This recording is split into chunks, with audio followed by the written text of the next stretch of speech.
Hey, what's up guys? It's Jake here from Chief Live Gaming, bringing you a showcase video today. Before we get into the model view on the tripod, what I wanted to do was show you guys a few pictures of the model that I took with my camera. This is the lighting setup that I use for taking pictures of painted models for my website. And when I put the camcorder on the tripod to record the showcase video, I realized afterwards when I was editing it that the light really washes out the color for this camera. It really doesn't do very well, and I just probably don't know how to set up my camcorder correctly for it yet. So what I'm going to do is show you guys some pictures that I took with this setup that you can see the model a lot better and what it actually looks like. So if you want to see more pictures, I'm going to go ahead and put a link to my gallery in the description of this video. You can feel free to check out those there. Otherwise, I'm going to just show you a few, give you an idea, and then jump into the showcase. Alright guys, thanks a lot for watching.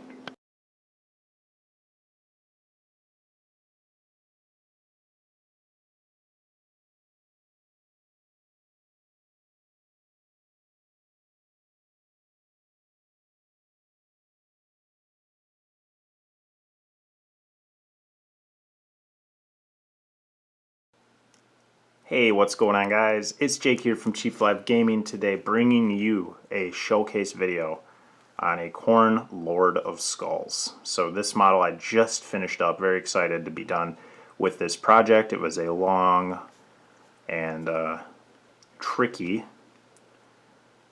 project. Yeah, we'll leave it at that. And I'm finally finished up. I estimate somewhere around 15 hours to paint this guy, so not bad. I'm pretty happy with that. I did this all with a brush, no airbrush at all. I didn't own one at the time of this painting this guy, but I will say that by the time I was done painting him, I ordered an airbrush. So I think that having one would have been extremely helpful for the sake of speed, but I also learned a lot by painting this guy with just a brush, so I don't regret it by any means. But if I was going to paint another one, I would definitely use an airbrush. So kind of fun to figure out different techniques with the brushwork to pull off some of these effects. I can show you, we'll zoom in a second, but a little bit tricky is all I'll say for now. So there's the little bit of a 360 view for you guys, and I'm just going to kind of touch on some of the finer points of this model. Fantastic model to paint. I really had a lot of fun with this guy. Fantastic. So let's go ahead and zoom in. I want to talk about the shoulder pads and kind of the torso area real quick. And I'm sorry, this tripod is a bit older and it kind of jerks the camera around when I move it, so apologies. Now, this was interesting, so I'm just going to kind of zoom in a little bit more. There we go. If we look at the shoulder pads, you can see that there is some highlighting done here, and this proved to be a challenge to kind of get that color gradient. As you can see, if we look at the gradient from the outer edge to the inner, you want that to brighten up as you go.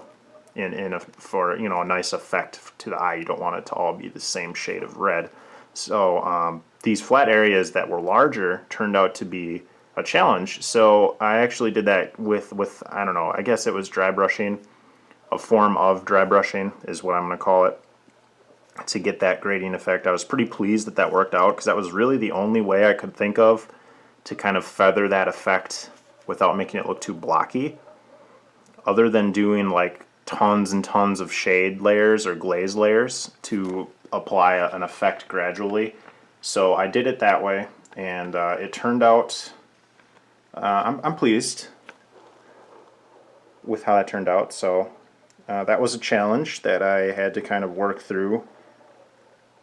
So maybe if you guys are working on something similar and don't own an airbrush, you could try something like that. I know a lot of people do that multiple glazes, kind of build up a glaze layer, which works really well, but kind of takes a while and might not be able to give you quite the effect you're looking for. So that's what I did anyway. All the bronze or brass work, let's take a look at a different part of the model. was done with, you know, basic, you hit it with the brass, the main color, and then you do like a brown wash, and then dry brush with a slightly brighter brass color, and then hit it with some silver to give it that nice accented, those highlights. That's how that was done. Pretty basic stuff. A lot of skulls on this model, as it turns out. The Lord of Skulls does have quite a bit of skulls on him, so that was interesting, fun to paint those up.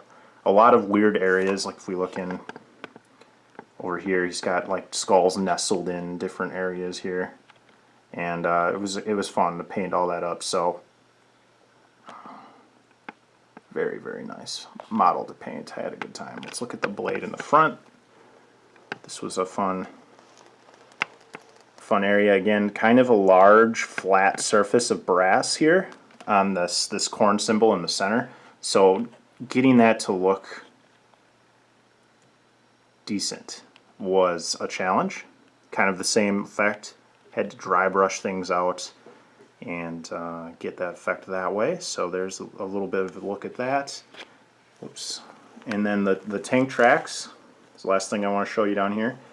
These were heavily, maybe I'll move my camera down. How about that? We get a better look. Going down. Oh yeah, there we go.